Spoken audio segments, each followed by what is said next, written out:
नमस्कार, मैं हूं आरजू अंसारी। अडानी को बचाने के लिए जज का ही ट्रांसफर कर दिया गया। अब हुआ क्या कि राजस्थान की बीजेपी गवर्नमेंट को बिजली बनाने के लिए छत्तीसगढ़ से राजस्थान तक कोयला ट्रांसपोर्ट करवाना था, जिसका ठेका अडानी ग्रुप की कंपनी को दिया गया। अब असली स्कैम तब हुआ जब अडानी कंपनी ने ट्रांसपोर्टेशन के बिल के साथ साथ 1400 करोड़ रुपए एक्स्ट्रा ओवर चार्ज करके सरकार से यूं ही वसूल ली।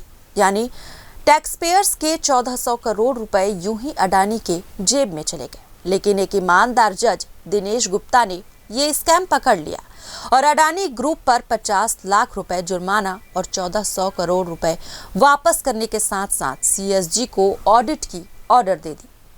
पर राजस्थान की बीजेपी गवर्नमेंट ने अडानी ग्रुप पर कोई एक्शन नहीं लिया, बल्कि सेम डे उस जज का ट्रांसफर 200 किलोमीटर दूर कर दिया।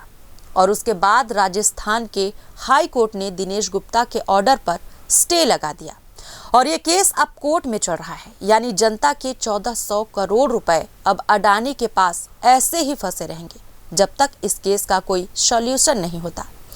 लेकिन हमारी मेन स्ट्रीम मीडिया ने ये खबर दिखाने की हिम्मत नहीं की, पर हमने हिम्मत की है, तो सपोर्ट करने के लिए फॉलो जरूर कर लेना।